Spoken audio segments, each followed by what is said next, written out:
चलिए तो आज कॉर्पोरेट कनेक्शन में हम ऑटो क्षेत्र पर ही फोकस कर रहे हैं और अब बात होगी हुंडई की। जी हाँ, कंपनी का नाम देश की जाने मानी कार मैन्युफैक्चरिंग कंपनियों में से है और कंपनी छोटी कारों से लेकर एसयूवी और ईवी गाड़ियां बनाती है। जीएसटी में राहत के बाद कार कंपनियां कीमतों में भारी कमी अब कर चुकी हैं। फेस्टिव सीजन से भी बड़े सपोर्ट की उम्मीद है। ग्रोथ आउटलुक, एक्सपोर्ट में किन देशों पर खास फोकस है, टैरिफ को लेकर कितनी चुनौतियां हैं, इन तमाम बातों पर चर्चा करते हैं। हमारे साथ हुंडई इंडिया के सीईओ तरुण गर्ग जुड़ गए हैं। तरुण, स्वागत है आपका कॉर्पोरेट कनेक्शन में। तो चलिए यहाँ पर जिस तरह से हम जीएसटी कट्स अब लागू होता हुआ देख रहे हैं, बड़ी बचत, खासतौर से अगर हम कुछ गाड़ियों पर बात करें, क्रेटा की बात करें, टक्सन की बात करें, सबसे ज़्यादा मॉडल जहाँ पर हम देख रहे हैं कि डिमांड बढ़ती हुई दिखाई देगी, वो कौन से मॉडल्स आपको अब आगे बढ़ते हुए दिखाई दे रहे हैं इस पूरी रेस में?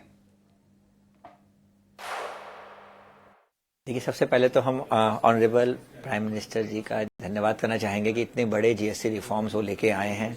और आपने अमाउंट की बात की तो देखिए 10% का जीएसटी कट है। आई थिंक पिछले 20 साल में इतना बड़ा कट कभी नहीं हुआ है। और जो हम कैलकुलेट कर रहे हैं, लगभग इससे 8.5% के करीब छोटी गाड़ियों का प्राइस जो है शोरूम प्राइस कम हो जाएगा और बड़ी गाड़ियों का भी लगभग 3.5%। सो हुंडई पहली कंपनियों में से थी जिन्होंने कि पूरा जीएसटी कट जो है कस्टमर को पास किया और हमने अपने डीलर्स को नई प्राइस लिस्ट भी भेज दी है। तो मेरा ये मानना है कि ये बहुत बड़ा कदम है, क्योंकि पिछले कुछ महीनों से हम देख रहे थे इंडस्ट्री में स्लगिशनेस देख रहे थे और अप्रैल से अगस्त तक लगभग 2% इंडस्ट्री में डी ग्रोथ थी। अब मेरा मानना है कि जो लॉन्ग टर्म ग्रोथ चल रही है लगभग 5% की, वापस हम उस ग्रोथ की तरफ आ सकते हैं अगर हम सितंबर से मार्च महीने की बात करें या उससे आगे भी। कस्टमर प्रेफरेंसेस के बारे में पूछना चाहती हूँ। अब यहाँ पर post GST cut announcements, customers का इंटरेस्ट, डिमांड को लेकर, प्रेफरेंसेस को लेकर कैसा बदला है, कहाँ पर क्या ऑब्जर्वेशन है? देखिए, अगर आप देखते हैं तो दो तरह की जो चेंजेस होने की हम उम्मीद कर रहे हैं। एक तो ये है क्योंकि भारत में अगर आप कार पेनिट्रेशन देखते हैं लगभग 34 पर 1000 है, तो ये कि बहुत कम है और इसमें बढ़ने की बहुत ज्यादा अभी पोटेंशियल है। तो एक तो इसको जीएसटी कट से जो प्राइस कट होगा, इससे कुछ और नए कस्टमर्स आने का मौका मिलेगा। हुंडई के लगभग सेल में 40% फर्स्ट टाइम बायर्स हैं, हम इसमें और बढ़ोतरी की उम्मीद देख रहे हैं।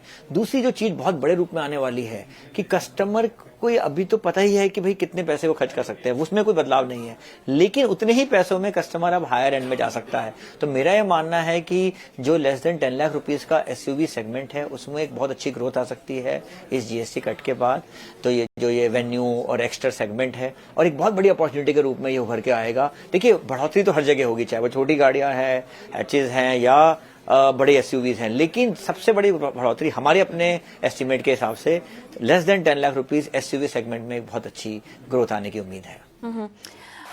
पुणे की जो फैसिलिटी है, थोड़ा सा उसके बारे में हम बातचीत करना चाहते हैं, क्योंकि इस वित्त वर्ष की तीसरी तिमाही में ये ऑनलाइन हो जाएगी। अब यहाँ पर कैपेसिटी एडिशन की अगर हम बात करें तो उसकी मात्रा कितनी होगी, क्षमता कितनी होगी और साथ ही मार्केट शेयर में बढ़त को लेकर कितना कंट्रीब्यूशन होगा इस फैसिलिटी से? देखिए, अगर आप देखते हैं हमारी करंट कैपेसिटी लगभग 8,24,000 की है। पुणे का फेज 1 जो कि Q3 ऑफ फाइनेंशियल 25-26 में आ रहा है, 1,70,000 से हमारी कैपेसिटी बढ़ जाएगी, तो लगभग 9,94,000 हो जाएगी। और अगले फेज में 80,000 2028 में आएगा, जिससे हम ऑलमोस्ट 11 लाख पे पहुंच जाएंगे। और आपने नए मॉडल्स की बात की थी, 26 नए मॉडल इंक्लूडिंग अपग्रेड हम अनाउंस कर चुके हैं 2030 में। तो अब देखिए, बहुत अच्छी एक मैरिज है कैपेसिटी और नए मॉडल साइकिल की। हर सेगमेंट में, हर पावर ट्रेन में ना सिर्फ हमने 6 इलेक्ट्रिक इंक्लूडिंग अपग्रेड्स का अनाउंसमेंट किया है, हाइब्रिड्स की हमने बात किया है, डिफरेंट सेगमेंट्स की बात किया है। तो हमारा मानना है कि ये बहुत ही सही टाइम पे कैपेसिटी आ रही है और इसमें अब और चार चांद लग गया है कि जो जीएसटी कट की वजह से जो अपॉर्चुनिटी जिस तरह से हम देख रहे हैं, और एक्सपोर्ट्स ऑलरेडी हमारा बहुत अच्छा कर रहा है, लगभग 12.5% की ग्रोथ है हमारी अप्रैल से अगस्त में। तो अब ये डबल इंजन हो जाएगा, डोमेस्टिक एंड एक्सपोर्ट, और कैपेसिटी इसमें बहुत बड़ा सहयोग करेगी। सर, एक्सपोर्ट्स की बात करते हैं, यहाँ पे लगभग 21% ईयर ऑन ईयर का आंकड़ा है, लेकिन इसमें भी आप जो है बढ़त लाना चाहते हैं, इसको आप बढ़ाकर लगभग 30% करना चाहते हैं 2030 तक। लेकिन अब कौन कौन से रीजन्स इसके लिए आपने आइडेंटिफाई किए और साथ ही कौन कौन से मॉडल्स हैं जो इस डिमांड को तेजी देंगे? देखिए, कोरिया के बाहर अगर आप देखते हैं तो ये भारत जो है हुंडई का सबसे बड़ा एक्सपोर्ट हब है और हम आज लगभग 80 देशों में एक्सपोर्ट कर रहे हैं। इमर्जिंग मार्केट जिसे बोलते हैं, middle east, Africa, Latin America, Asia, और बहुत बड़ा पोटेंशियल है। ऑलरेडी अगर आप देखते हैं पहले क्वार्टर में 21% से बढ़ के 27% हमारे रेवेन्यू का एक्सपोर्ट कर रहा है। हमने अनाउंस किया है कि 2030 तक इसको हम 30% लेके जाएंगे और जो एडिशनल कैपेसिटी जिससे हमारी टोटल कैपेसिटी 1.1 मिलियन या 11 लाख हो जाएगी, वो हमें डोमेस्टिक और एक्सपोर्ट दोनों में ही मदद करेगा। प्लस जो ये नए मॉडल आते हैं, अगर आप देखते हैं जितने भी मॉडल हम डोमेस्टिक मार्केट में देखते हैं, लगभग सभी वो मॉडल एक्सपोर्ट भी करते हैं। तो आई थिंक ये अपॉर्चुनिटीज लगातार बढ़ रही हैं हमारे लिए और हम बहुत उत्साहित हैं। आईपीओ के बाद हम पूरी तरह से भारतीय कंपनी बन चुके हैं और लिस्टिंग के बाद बहुत हमें प्रेम मिल रहा है भारतीय कस्टमर्स का। तो हमारे मानना है कि जो हुंडई का सेकेंड फेज ऑफ ग्रोथ है वो अब आ गया है और जीएसटी कट इसमें और ज्यादा इम्पेटस लाने वाला है।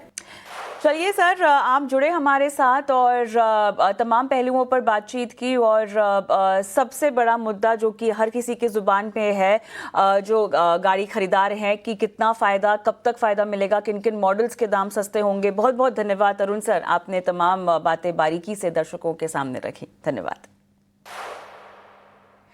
और अजीत के पास हम एक बार फिर जाते हैं, हमारे आज के market expert Ajit Mishra. Ajit, Hyundai के मैनेजमेंट से बातचीत हुई है और एक बार फिर से जीएसटी का बहुत बेहतरीन प्ले आउट हम काउंटर पर भी देख चुके हैं और लोगों की जेब पर भी हम देखेंगे अगर खरीदारी कोई करना चाहेगा। अब बताइए, टेक्निकली चार्ट्स पर आप क्या रिकमेंडेशन देंगे? बिल्कुल, देखिए, अगर कविता मैं कहूँ को एक पर्टिकुलर सेक्टर जिसका टाइमिंग इससे अच्छा हो नहीं सकता था जीएसटी कट का, वो ऑटो डेफिनेटली है। बिकॉज कहीं ना कहीं वैसे भी यहाँ खरीदारी होती है, बट इस कट्स के बाद जिस तरीके से एंटिसिपेशन है कि सेल का एक नया रिकॉर्ड टूटेगा, तो वो स्टॉक प्राइसेस ऑलरेडी रिफ्लेक्ट कर रहे हैं। जो स्टॉक्स काफी टाइम से लैकलस्टर थे, इवन टू व्हीलर स्पेस में से आप हीरो और बजाज ऑटो इन सबको देखें, काफी स्ट्रॉन्ग ट्रैक्शन है। हुंडई तो एनीवेज अपने रिकॉर्ड हाइस को रीक्लेम कर ही लिया है, उन्हीं लेवल्स के पास कंसोलिडेट कर रहा है। तो बीच बीच में थोड़ा बहुत देखिए प्रॉफिट टेकिंग हो सकता है। अगर ट्रेडिंग पॉइंट ऑफ व्यू से मैं बात करूं तो ये एंटिसिपेट करना कि ये मोमेंटम कंटिन्यू रहेगा फॉर एवर, वो चीजें नहीं होंगी। ऑब्वियसली थोड़ा बहुत बीच बीच में कंसोलिडेशन हो सकता है, बट जिस तरीके से इनके पास एक नया लेग है इस जीएसटी के साथ, तो वो एक अल्टीमेटली आपको आने वाले महीनों तक के लिए दिखाएगा कि मोमेंटम कंटिन्यू रहेगा ऑटो स्टॉक्स में। तो इसमें बाय ऑन डिप्स आपको बरकरार रखना चाहिए। अभी के लिए 2400 मेरे हिसाब से एक इमीडिएट सपोर्ट है। अपसाइड पे ओपन है और स्टॉक अपने रिकॉर्ड हाइस के पास ट्रेड कर रहा है। चलिए, तो हुंडई में आपने ये सलाह दी है, बाय ऑन टिप्स की रणनीति और बेहतरीन मौका अपने पोर्टफोलियो को मुनाफे का तड़का देने का। जी, इसी के साथ बहुत बहुत धन्यवाद आपका, आपने समय दिया, तमाम सवालों के जवाब भी दिए, रिकमेंडेशन भी दी दर्शकों को आज। और कॉर्पोरेट कनेक्शन को आज हम यहीं समाप्त भी करते हैं, लेकिन आपको कहीं नहीं जाना है। एक छोटा सा ब्रेक लेते हैं, ब्रेक के उस पार स्टॉक फटाफट।